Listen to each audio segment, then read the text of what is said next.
called me yesterday and said, I can't do it. I wish they would tell me yesterday. Original faith-based community-driven streaming media, broadcasting live from Studio B, right here from the Voice17104.com. Hello and welcome. I'd like to invite you to just enjoy the experience that we're about to encounter. I'd like to introduce to you a man of a very humble beginning, a man that was able to overcome the horrific misclassification of special education. A caring man, a man that will encourage you because he's been there and done that. And I'd like to encourage you to keep an open mind and be empowered to change your life. I'd like to present to you a man of men, Richard Utley.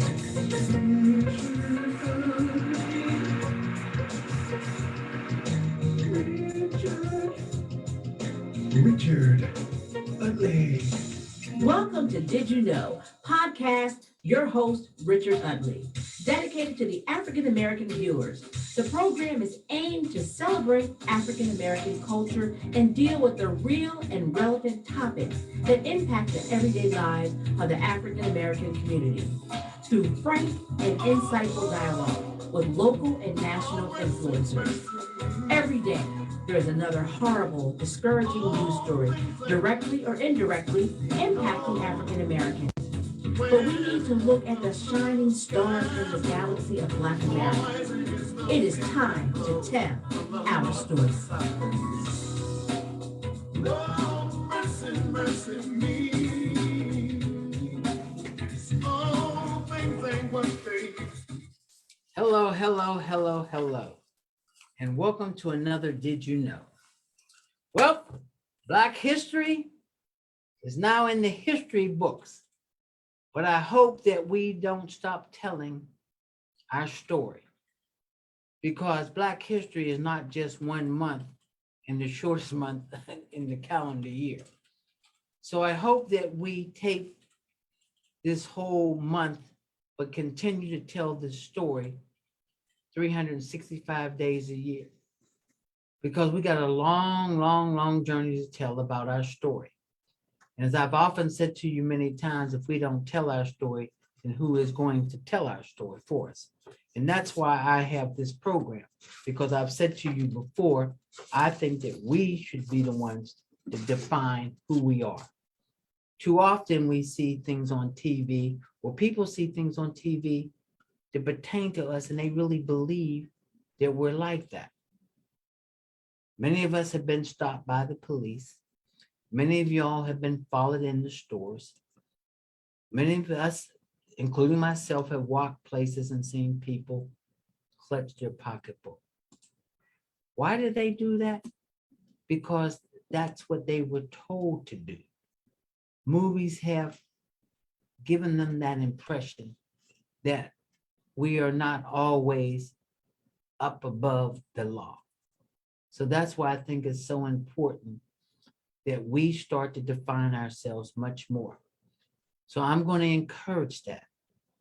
So I'm going to set a tone here tonight and tell each and every one of you that we have the responsibility to tell our story, to tell a story in our community, to tell a story in our state, but as well to tell our story across the world.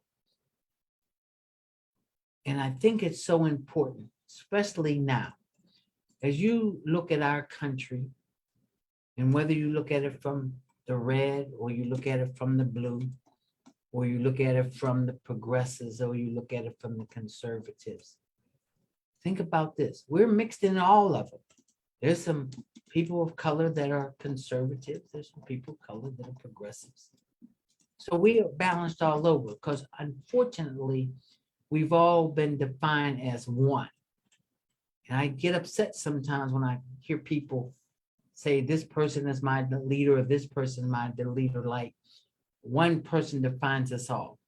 We are multicultural, we're multi-religion, and we have different things based on where we grew up at. So I hope that what we're going to do is make Black History 365 days a year. I want to tell you that I've been preaching it's very important for us to get involved in politics. I've been saying that we have to become mayors, city council, district justice, judges, and all those things. I think it's very important. So one of the things I want to bring up today is that some of you know this and some of you don't know. Just this January, we have 21 people of color that are mayors across Pennsylvania. Homestead, Collindale, Wilkinsburg, Bridgeville, Stilton, Farrell, Newcastle, Pittsburgh, Yarden, Rochester, Beaver Falls, Chester, North Braddock, Rankin, Reading, Bell Vernon, Darby, Aliquippa, Harrisburg, Braddock, and Gettysburg. 21 people of color, male and female. That's an accomplishment. But we still have some more work to do. So I want all of us to applaud them. But not only we have to applaud them, I named 21, but we got to support them. And we got to want them to be successful. And the reason why I want to bring this up, I was talking to somebody the other day, and it bothered me and it troubled me. It was a gentleman who said that he wanted to hire some minorities to a company that he works for. And he went out and he did hire a person of color. And unfortunately, the person of color did not work out. This person wanted to beat the system. This person had all kinds of reasons why they were late and didn't show up for work. And he said to me, I was trying to bring people in and now they're looking at me. And I said to him very casually, that was one person. Don't judge us by one person. Give us many opportunities. I would admit to all of you, I've been in positions that I realized that I was the first, and I probably put pressure on myself knowing that if I fail, people would use this as an excuse. So I did put pressure on myself. Yes, we have an obligation to do well, and we should do well. So some of you out there who are in positions, think about that. You represent us, whether you want to or not, you represent us. So you have a moral responsibility to do the right thing, because you're supposed to reach back and bring somebody up. So if you don't do that, then shame on you. And we need to hold you accountable. And I say that not only just for jobs. A lot of times we may go to a restaurant and that restaurant doesn't work out the way we want it to work out. So we say we ain't gonna go to that minority restaurant again because it didn't work out. Give us another chance. There's other restaurants. We have to stop holding ourselves at this high standard like nobody can fail. We're all human. So the next time you say, I'm not going to go to this store, I'm not going to buy this, and we've always heard the myth, the crabs in the barrel, them days is over. We have to help ourselves. We have to pull ourselves up by the bootstraps, and we have to define our own community. So again, I want to say, and I want to salute 21 people of color, male and female, are mayors in the Commonwealth of Pennsylvania. And we should want them to do well. And those of you who live in those areas, support them. Look out for them. Pat them on the back. Don't be the naysayers. Don't find 100 reasons why they can't succeed. You help them succeed. And I think that's very important. So I just want to commend that because I think that's very important. A couple other things I want to say is that, this program for me is my passion. This is what I want to do. We got to empower our community. It means we must make our own decisions, but we must make them with dignity. We have to do that. I keep saying this, I bring this up all the time, and I'm sure all of you get tired of hearing me when I say the community keep waiting on somebody to ride in on the horse. The horse ain't coming. We have to be the horse to look out for ourselves and our community. So if we let trash just strew the streets, that's on us. If we let ruthlessness and rowdiness in our community, that's on us. I think that's very important. A couple other things I want to say is that we got to do a better job of educating, as I said earlier, people of our history. Because you see what's happening. Nobody wants to talk about what happened last year or the year before year. They want to talk about now. But you got to know your history from where you came from to help you better understand who you are today. The other thing is that we got to do some other things. We got to get some of you young brothers out there to become school teachers. But we also need a whole lot of school teachers. But guess what? We got to support them too. We got to support the administrators. We have to start talking positive. So, I'm not going to be bashing the school system, even though I don't think it's doing what I think it should do. But what I'm going to do is start encouraging you guys to tell the school teacher or administrator, you're doing a good job. And those that are doing a good job, we need to reward them. We need to pat them on the back. And we need to stop just going to the school board meeting to complain because Billy Boy ain't playing this sport and Billy Boy ain't doing this. Because one of the things that I want to bring up tonight, and I want my audience to think about it. Or we can talk about who won the Super Bowl. Or we can talk about who won the NBA championship. Or we can talk about the latest song, the latest hairdo, color of the nails. We can talk about those things. But we need to talk about how we're going to help our young people succeed in this mean, cruel world. We got some problems, and we're going to have to deal with them. So if you want to sit back and just say everything is going to be woe me, it's not going to be. So I'm saying to you tonight, I'm putting all of us on notice that we are responsible for the advancement of economics, culture, and political opportunities.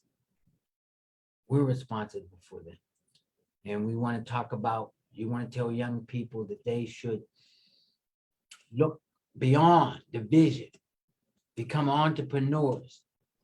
We talk about promoting Black businesses. Then it's one thing to promote them, it's the other thing that you need to support them. So I'm going to be encouraging Black businesses.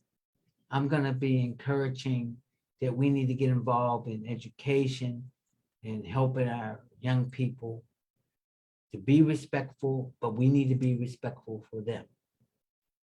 And before I start my program, I want to bring this up again. I've been bringing it up quite a bit. A lot of people out here don't have family. A lot of people out here don't have friends. So when you see somebody, it don't hurt to say hello.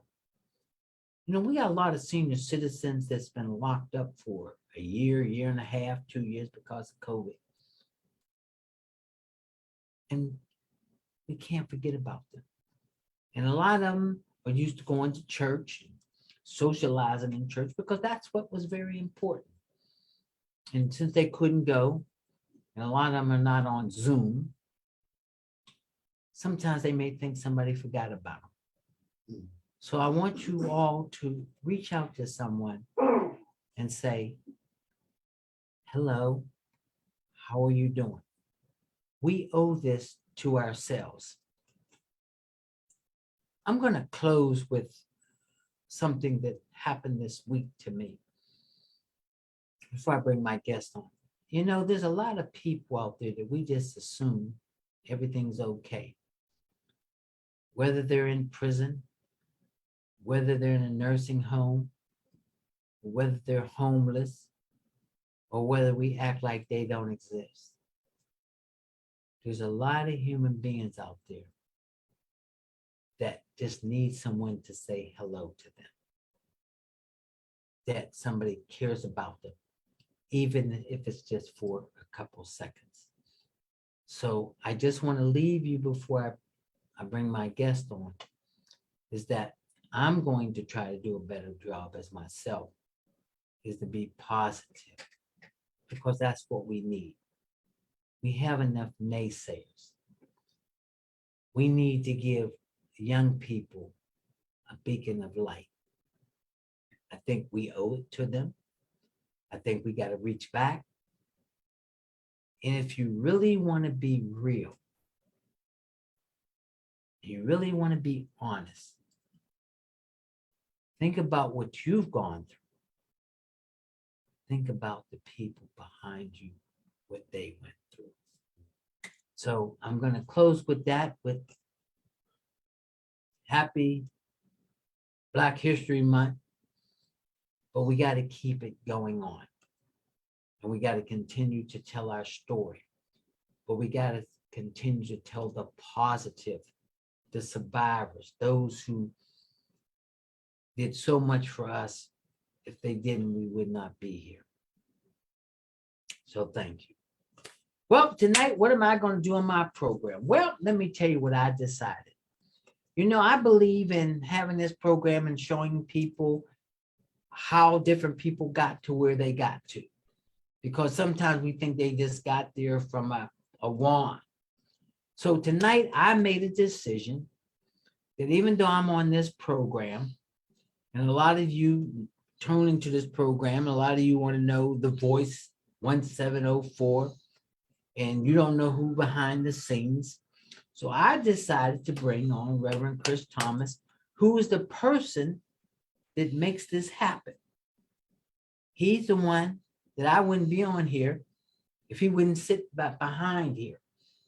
So I decided I wanted to bring him on and talk about him and talk about how he got to where he got to and how he got Richard Utley to do his podcast. And there's a lot of people out there just doing all kinds of things. And I think the reason I like to do that, because if we see us and we see what we're doing, then other people will want to do it as well. So Reverend Thomas, I want to thank you for coming on my program tonight, even though you're the one who pushes all the buttons, who calls me up and say, all right, who's going to be on, and all of that. So tonight, we're going to have a lively conversation. And he asked me earlier, what we going to talk about? And I said, this is what we're going to talk about. We're going to talk about life. We're going to talk about how you got to where you got to. We're going to talk about the trials and tribulations, because too often people see you at the top, or they assume you're at the top. Sure. Or they think you're successful, but they don't know how you got there. And the reason why I believe in this program is because I want people to know they can do it too. I've said to this audience, and I've always been very passionate about this. Anything that you want to do, you can do it, but you got to work at it. It doesn't come easy. But at the same time, I might be fortunate because somebody may encourage me. But we have to encourage others to chase their dream. Because I keep telling everyone, if we all become worker bees, Where is the economics going to come from? Where are we going to move from step point A to point B? Because I am a believer, and I've been a believer for a long time, that for especially in our community, economic development is the most important thing.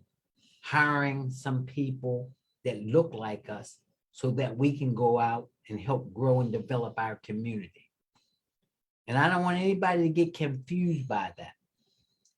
We all want to sit at the table, but you can't sit at the table if you don't bring nothing to the table. So if you want an equal playing field, then we got to do that. So if we need to learn how to become general managers of sports teams, if we need to learn how to become operators of running newspapers or running radio stations, we got to learn somewhere. So maybe we have to do our own on-the-job training so that we can develop and teach other people to do that. So, Reverend Thomas, tell us, what's your journey? How'd you get to where you got to? First of all, I want to say hello, Richard. It's nice to be important, but it's more important to be nice. So again, listening to your opening dissertation, I just want to say hello to you and to our listening audience. And thank you for this opportunity. This is truly a different place for me to be, even though I do this every day, 12, 14 hours, 3, 4, 5 times a week. I'm normally the one calling the shots, not the one that is following the shots that are called. So this is definitely a different place for me to be, but it's an honored place, and I'm humbled that you have me on the program today. Let me ask you this here. Sometimes people don't realize that people get to a top that they're human. And I'm going to flip the script on you a little bit, because sometimes we put a lot of pressure, and especially we put a lot of pressure on people that, especially in the leadership, or what I would call, whether they're rabbis, whether, Muslims or whatever they are, or Christians or whatever, and they put them at a high value. And sometimes they get upset because they don't equal out to what they thought they should be. Sure, so could you just tell my audience, you're a human being as well? Oh my. Richard, growing up in the city of Harrisburg, I put my pants on just like every other man puts his pants on. Again, I'm just everyday people, just like our listening audience. But I'm an everyday person that followed the call that was on my life, the purpose that was over my life, the passion that drives my life. I just was one of those everyday people that just said yes to the plan that I believe that God has specifically for me. Okay, and you say that, and I'm gonna play two parts of that. And the reason I say that is because it's important for you to let people know that you are a human being and you put your pants on. It's no more different than people say when we try to tell our story, it becomes a race card. It's not about a race card. Sure. It's about understanding who we are and what we're about. Would Yes, you sir. agree? Yes, sir. Yes. I'm going to admit that, yes, I grew up in a neighborhood, African neighborhood in Pittsburgh, in Homewood. That's where I grew up. My parents were what they were. My parents grew up down south. I have to articulate that because that was a part of what rooted me. Sure. So when I see people say, oh, religious people or race card, how do you think people should look at that? Well, I was raised, in the church, but the church wasn't always in me. I used to despise the things that ground me now and keep me stable. But now I've learned to grow to appreciate them the more that I mature. So, we all have different processes, but I believe we're all heading to the same end result, where we'll find ourselves standing before God, give an account with what we did with our time, our talent, our treasure. So, to each his own. But if you want to live a fulfilled life, we got to find out what we're called to do, what we're here, what we've been placed here for, and then pour our whole self into it, body, mind, soul, and spirit. Now, in saying that, we need to understand, and I'll use your word, what our calling is. And our calling could be a doctor. Sure. Our calling can be a lawyer. Our calling could be a teacher. Our calling could be a football, basketball, or whatever. But would you say this?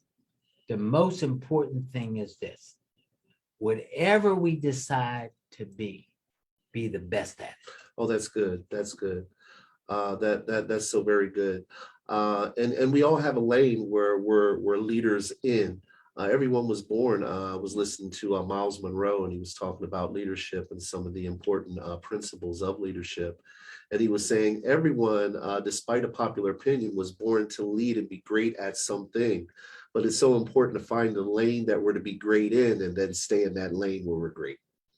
And I think that's very important, because when we look at our community and we look at the drugs and the gun violence that we have in our community, that we need to correct, because my big problem is that there are people that live in that community that just can't leave that community. Sure. But I want our listening audience to understand, and whoever listens, we have never, ever said it was acceptable.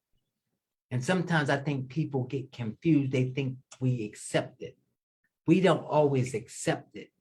As you would say, sometimes our hand was dealt one way, but would you say we do have an opportunity to try to change that? Sure. I once heard another wise man said, when life hands you lemons, Mr. Utley, you could choose to make a lemonade stand. And my story isn't pretty. It didn't start pretty. And I wasted probably 2/3 of my life, Mr. Utley, as a right shoe on a left foot. So I'm so honored and humbled that now finally, in the last quarter or the last, half of my life, that I found out what my passion, what I'm good at. And now I'm so comfortable and content to stay in this lane.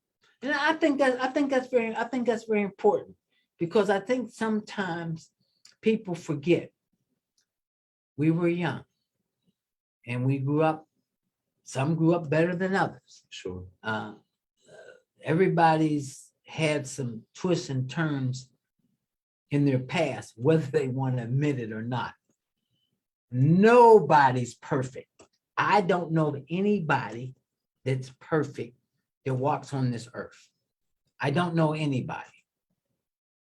Some of us act like we're perfect, Sure. or we might treat people like we're perfect.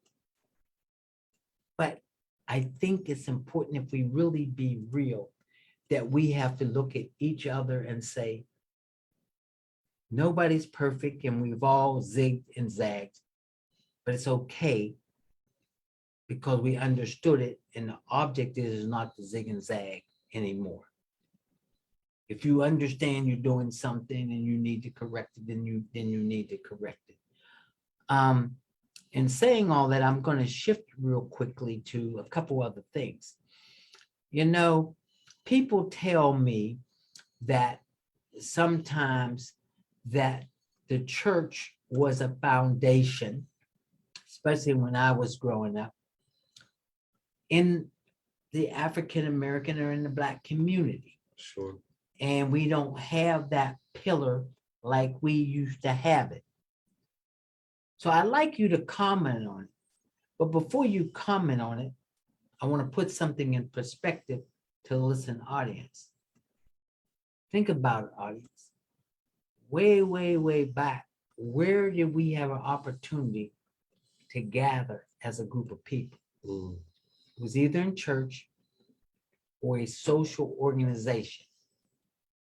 Because if you go back, and I ain't playing a race card, it is what it is. Sure.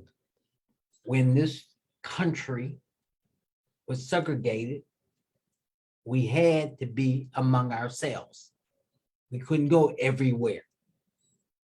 Those of you who want to say I'm playing the race card, then think about the Green Book and go back and look at the World War I and World War II.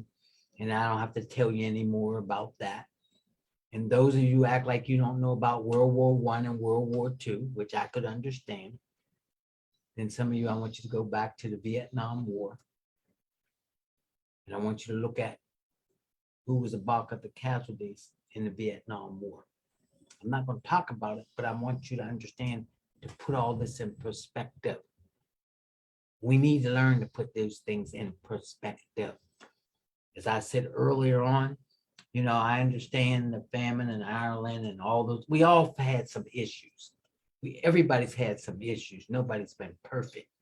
But we need to learn to tell our story among ourselves so that we can go into the melting pot, as they would say. So in saying all that to you, how do you agree or do you disagree? The root of our community was the church was the foundation. Oh my. And now we don't have that, and we Sure. don't have it for three reasons. Let's call it as we see it. Sure. Young people don't go to church. Parents don't go to church. Of course, our grandparents went to church and their grandparents went to church.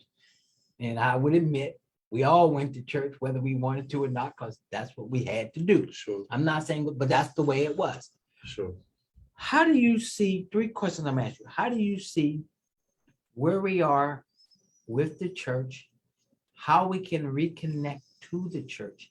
But prior to that, how the influence of the church made us a strong community. My. You know, people don't care how much you know till they know how much you care. And there's a big difference, Rich, between going to church, being the church, and playing church. And I think, in my own estimation, for so long, the church has been playing church and just going to a building to gather, more so like a social hub for inspiration, versus receiving the empowerment that comes along with the Lord of the church.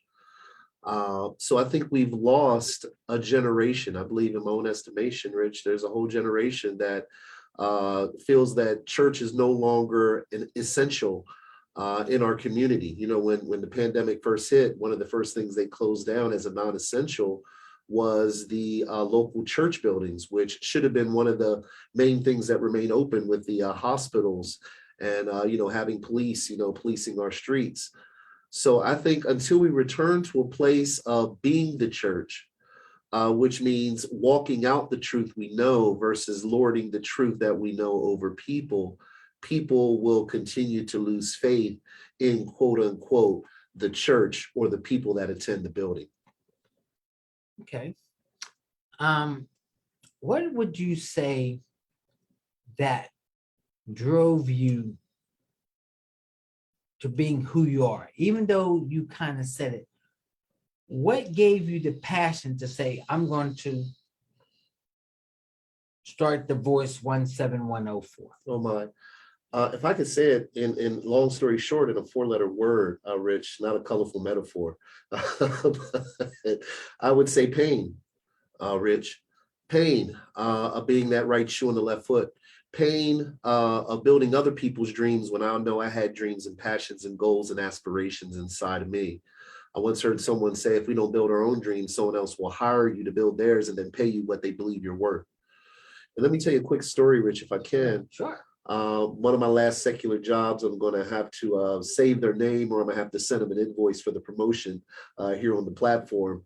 But the last job that I worked, 9-to-5 job anyway, I just got married and I was working that job, and great benefits. The pay was okay to start at, but I knew what I started at, I should have been making a lot more for my experience and what I needed to bring home, being a husband and being the man of the house. And I remember working at that job faithfully for a year, putting up with everything that employees put up with at busy establishments. And I remember my annual increase came up, and I remember leaving the house that day, Rich, and I kissed my wife and I said, honey, today's the day of my evaluation, and they're going to review me. for my annual increase. So I'm figuring I'm about to get a raise. It's going to put me in the next income bracket, Rich. And I remember getting kissed by my wife and leaving out that front door. And all I was thinking about all day was that meeting in the office with the boss and how much more I was going to be making, which had made my life, I believed, more comfortable. So I waited pretty much half the day, Rich, and it was probably around 1 or 2 o'clock. They finally called me in the office. It was my time for my annual review. And they had a star system where 5 was you was really good in that area, and 1 means you didn't really perform to the best of your ability. So I remember in every area, Mr. Utley, I had 4 to 5 stars, and they were saying how excellent of an employee and how professional I was, how cordial I was, how well I knew the job. Long story short, we got at the end of the conversation, and the bosses in that line of work, I used to work in the kitchen industry, and the bosses in that line of work, when it comes time for your review, they were told to never tell you how much the increase was, but to point to it on paper. I guess it's kind of less shocking when they point to it versus them telling you what it is. So I remember after getting all this, they blew a lot of smoke and told me how wonderful I was and how great of an employee I was. And they pointed and on the bottom of the sheet, Mr. Utley, and you wouldn't believe what was on the bottom of that sheet. On the bottom of that sheet, it said 0.05 cent. For a whole year, they gave me, and they looked me straight in my eyes like I'm looking at you in the face today, and told me all the hard work and effort that I put in for a year in this establishment, putting up with everything, that they're going to give me a buffalo head nickel for an increase. Mr. Utley, it was at that time that I knew that something had to be done. I didn't know what I was going to do, but I was frustrated, and that was painful. Now imagine a man have to go back to his wife, go back to his family, and tell them the increase I got was a buffalo head nickel, which amounts probably about $1.85 every 2 weeks, if that.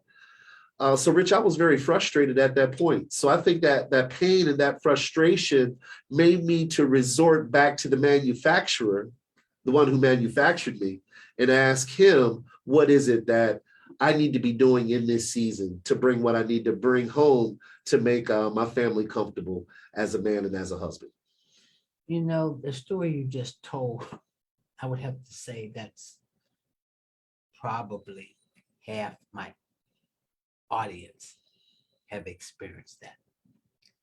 They've never got their worth. Not only my half of this audience, I could go further to say our parents, their parents, and their parents. I've heard some of the same stories from people who said, I showed them how to do it. Sure. I navigated all the downs and the ups to get to that point. And when the reward came, it was a pat on the back. If that. And that's why I have up to this point, especially now in my life, encourages entrepreneurship. I realize that, especially my generation,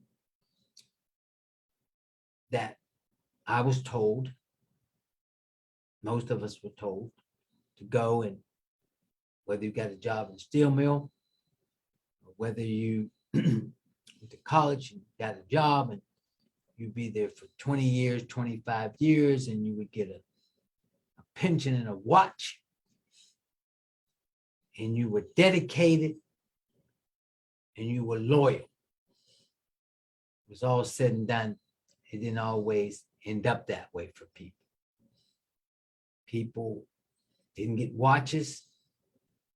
People didn't get the pensions that they thought that they were going to get. But yet, I tell people this all the time, and I'll keep using this. We realize that worker bees don't get compensated like we should. But at the same time that you decided to take that risk to go out on your own to create something like this, it still becomes very important that people like us got to support you. That's why it's important to support Black businesses. That's why it's important to support things in our community. We don't look at it that way sometimes. And I hope that the audience is listening.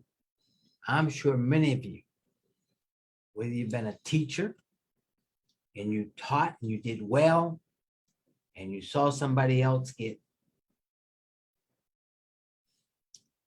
better grade, high praise than you, you were dedicated. As I said earlier, we all put certain responsibility on us to do well. And that's why I get upset when one person don't do well, they judge us all. It ain't right. It ain't fair. I always say life ain't fair. Unfortunately, it's not. So since it's not fair, you got to figure out how to navigate in the perspective of where you're trying to go. So when you started out with pain. But tell me this, you started out with pain, but I've never had some lumps with that pain. Rich, that says it lightly. One of the obstacles and one of the hurdles that I had to overcome with the strength and the help of God himself was going at that point of I told him in that meeting in that office when they told me I was going to be congratulated with a Buffalo Head nickel increase for the year to take home to my family. I told them at that point, Mr. Utley, that do me a favor, keep that nickel. And as of today, I'm putting in my 2 weeks notice. Brother Rich, I had no idea where I was going, what I was going to do next, but I knew something had to be done. So the first person I went home to was my wife, and I told her the whole scenario. And I told her how frustrated I was, how I felt disrespected, how I felt like I had a slap in the face by folks that they told me how great I was.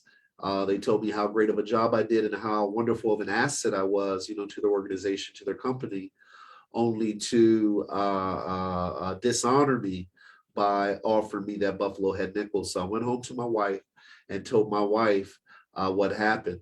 And she encouraged me. I'm so thankful, support systems are so important. So she encouraged me. Then I took that word to other people, family members and friends, who weren't so encouraging, Mr. Rich. I know that. And that was very painful, frustrating in itself as well, because when you go to family after you resorted to, I talked to my wife about it, and she said, we're just going to pray and we're going to believe, that God is going to open up another door of opportunity for you. Your gift will make room for you and bring you before great men. But I ran the idea through some other people that I respected, some of my elders, some of my peers, and not one other person, Rich, in my immediate circle gave me anything positive to say about the potential of, beginning this platform that we currently have, here. Actually had some people, again, I'll say the names to protect the innocent, that told my wife behind the scenes to get me evaluated, Mr. Utley. They said, you're going to lose your house, you're going to lose your car. Your husband quits his job, you're not going to have, no benefits. You won't be able to get your hair done, your nails done. You're going to have to go to the food bank and eat. You better get your husband evaluated, because it's a dumb decision and it's a bad decision that he's quitting his job and doesn't have another job to replace it. So Rich, that was probably another one of the most disheartening blows that I received. The places you think you will get support, at this crossroads or at this fork in the road, that support doesn't come from those areas. So you have to either choose to believe their report and choose to believe the negative report, or go on what you heard and what you believe, that it's time to move on and go somewhere onward, upward. You said something about support. And you were fortunate because you did have support with your spouse. You had support. But you have support. People that around your family that you thought that you would get support, you didn't have support. I want to say to the audience out here, that's important, support. Sometimes we have to take risk. And if we don't take risk, we might not be where we are. I'm pretty sure, the people that decided to do a lot of creative things, if they would have listened, they wouldn't have done it. Mm. And you're right. That's why I have these programs. You talked about, you went to people that you thought they would be supportive of you. They were naysayers. We got a lot of naysayers.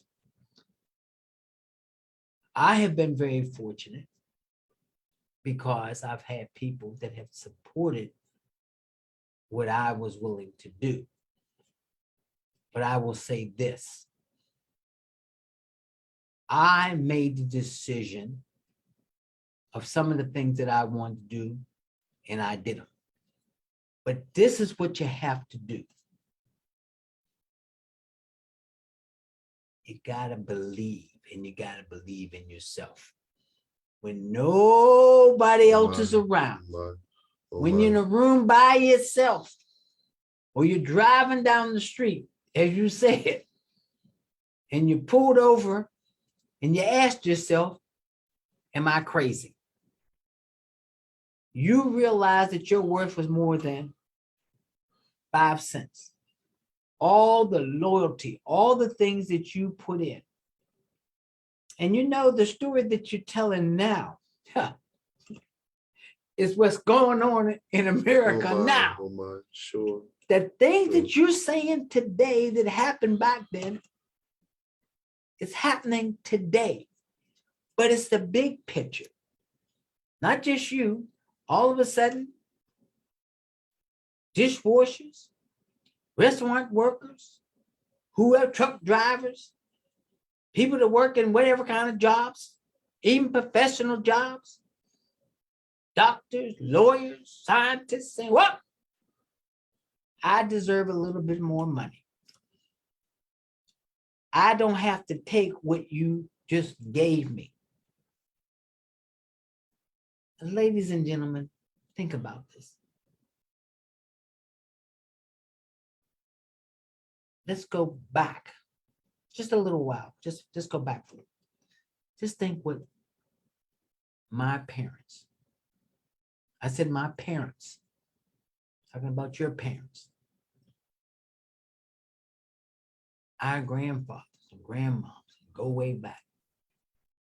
We had to settle for what was given to us. Mm. Why? Because we had no options. Oh my.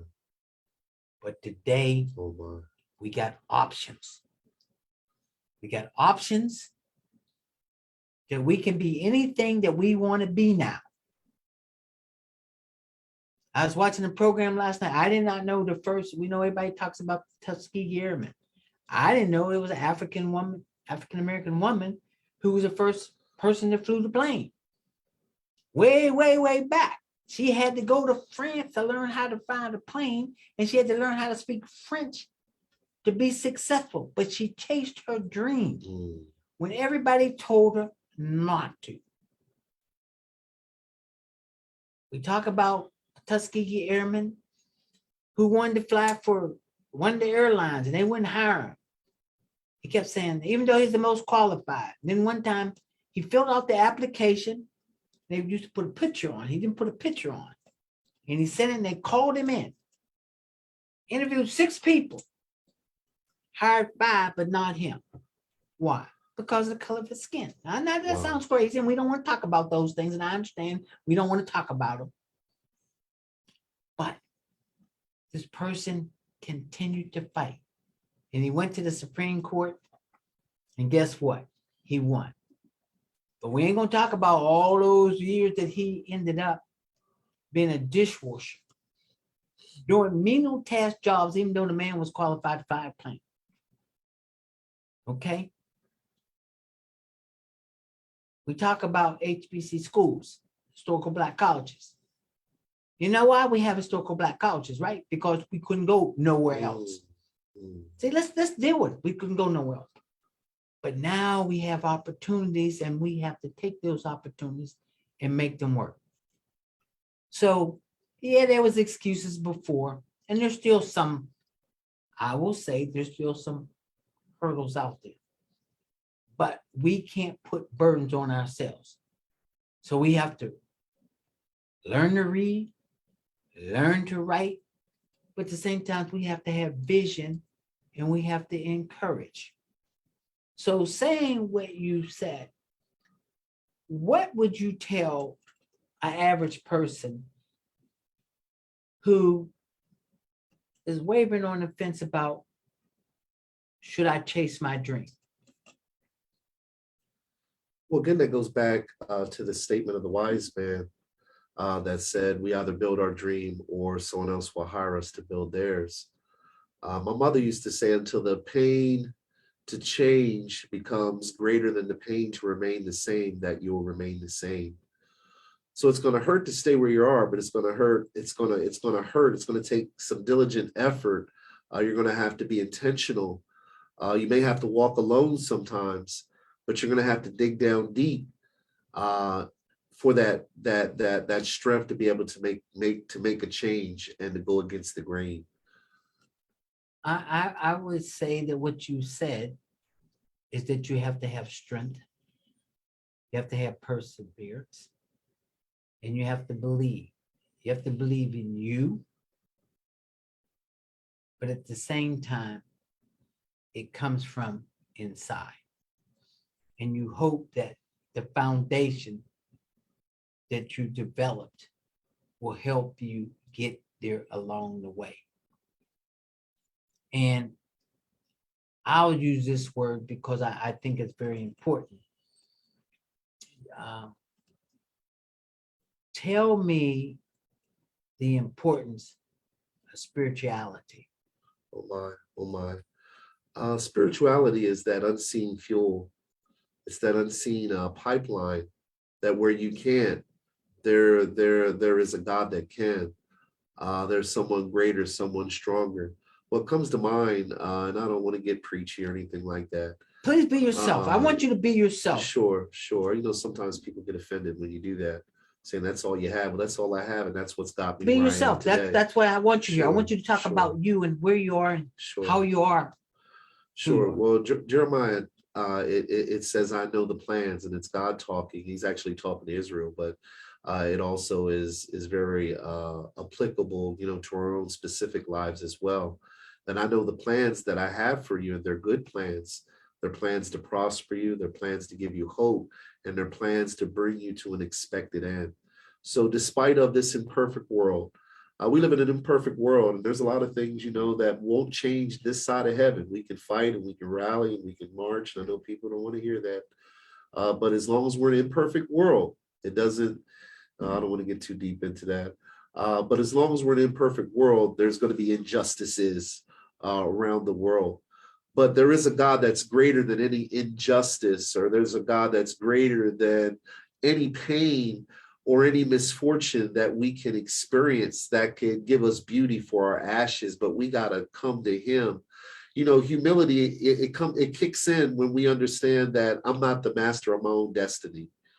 That if there isn't a God, and if this God who says he loves me so much doesn't step in, I'm going to die right here, right now, less than when he's created me to be more than. I think it's important that people like yourself who have the very strong faith base articulate that, but at the same time, you're willing to open up to allow other people to flow in to what you're about. And I think that's important because we all need beacons of light. Sure. We all need guidance or wisdom or support. And I think some of the things that you said this evening is so important is that you don't have to be religious. That's life, what you Sure. said. Sure. It's life that you get treated that way. It's life that you went there every day and you cleaned whatever you had to do. You did a good job, whatever it is. I tell people all the time, I don't care what job you do, as long as you do a good job. Sure. You know, we have to have people do all kinds of jobs. Everybody can't be whatever. The only thing I say to anybody, we need to respect each other, no matter what that job is. You know, it's like you said, I remember one time I had a fairly decent job and I got on the elevator and somebody was on the elevator and I said, "Hi, how you doing?" And one of my quotes said, "You speaking to them? That's the cleaning lady." Wow. And it hit me. Oh my. It hit me, and I'm gonna tell you why it hit me. Sure. It could have been my mother. Oh my, sir. Could have been my aunt. Sure. They didn't see it that way. They saw me here and saw them there. My. And I've always believed this. Sure. You want to treat people like you want to be Sure. treated. I don't That's care good. because remember, titles are not really much of anything. Yes, sir. They sound good Nice to be important. and they look good on Sure, resumes, Sure. but it's not really worth much of anything in true life. My, oh my. Do we see how much you care? I'm glad that you came on my program because I wanted people to see a person, what made you do all this. But at the same time, you had to take some financial risks and some other things. So I would like for you, I'm going to give you the next 3 or 4 minutes to articulate where you are and how I'm here today. Sure. First, I want to throw this disclaimer out there, Mr. Utley. I'm not as smart as I appear to be. Because I can sit back and pride and say, I did this and I did that. But if it wasn't, for the grace and the favor of the real God who really loves us, none of this would be possible.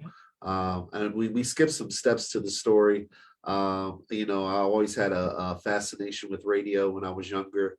I used to think all the songs that were playing on the radio, there were people inside of the radio that were playing the songs, and at night they would come out of the radio. That's just crazy. You're young, you're like, how is this box making all these different noises and all these sounds? But I always had a fascination with radio. Quick rewind, and then we'll spring forward real quick. Our church had a radio broadcast on the AM station that was over in Sharmanstown, PA. Many of our listeners may be familiar with it. It was 720 The Rock. Our church did that successfully for 2 or 3 years. And I did a 5-minute segment on that program. It was called Power Insights. And I did that for about 2 years ago. It was just a 3 to 5 minute segment. The owner of that radio station saw the work that I put in for our local church, who paid to be on the air, and saw the excellence and the passion that I had for that 3 to 5 minutes. And he offered me a part-time job, to work at my first radio station back in 2005. And that part-time job landed me a full-time job in radio, which was just 6 hours. That was full-time in radio at the time. And I worked 6 hours there. After working for that radio station and taking that radio station from being 10 to 15% supported by African Americans to over 75, 80%, on New Year's Eve, they gave me 2 months pay and they told me it would be my last day in radio. So I took that 2 months, took about a year off because I kind of needed a real good break. Unfortunately, used all my unemployment, just, relaxing after working, 2/3 of my life. Took about a year off. Met another gentleman who owned a record store, a gentleman I'm sure you're probably familiar with, a gentleman by the name of Thomas Strawbridge. He had Melodies and More Music. He had a record store, a Black African-American owned record store there at 2010 State Street, next to the Manor House, next to the fraternity house there. And I worked for him doing internet radio back when Pandora and iHeart began. And it was kind of a hard sell because people thought internet radio wasn't going to be around. They didn't think it was a viable source of communication. Nonetheless, I did that for about a year or so. Mr. Strawbridge ended up falling and he ended up getting injured where he couldn't work no more, so he couldn't afford to keep me on board. So that put me back in the cooking industry where the story picked up where we began. And I remember God asking me what was in my hands, and all was in my hands at that time when I told them to keep the raise and I put in my 2-week notice was a bunch of CDs that I collected from all these record companies that used to send me all the material, a bunch of CDs and a bunch of contacts on paper. And I started to call all those contacts one by one. I didn't get positive responses from all of them, but over half of them, people said, whatever you need, Brother Chris, I worked with you in the past, whatever you need, I'll help you however I can help you. And that kind of brings us, there's a lot of transitioning that's happened that brought us to where we are now. But now, Brother Rich, I'm so grateful for our family here at Wesley. I'm so thankful for Dr. David T. Miller during the pandemic. We almost had to close the doors for good.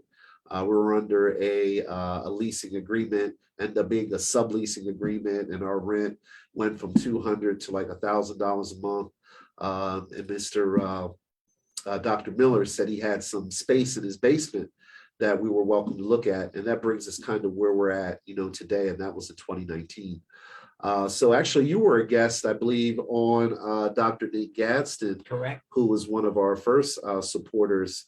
You were a guest on his show, and you called me up and said about this idea you had about being a broadcaster and about wanting to podcast. And now I think 2 years down the line, well, more than 2 years, probably about 3 or 4 years down the line, you're still with us today with one of the most successful, podcasts on our platform. Well, I want to thank you for telling your story this evening. And I hope that your story gave some people some inspiration, some dreams, and at the same time, the real strength that we need, that we have to step up to the plate to do the things that we want to do, but do the things that we believe in. And I'm glad that I have the opportunity to be on this broadcast. It gives me what I want to do.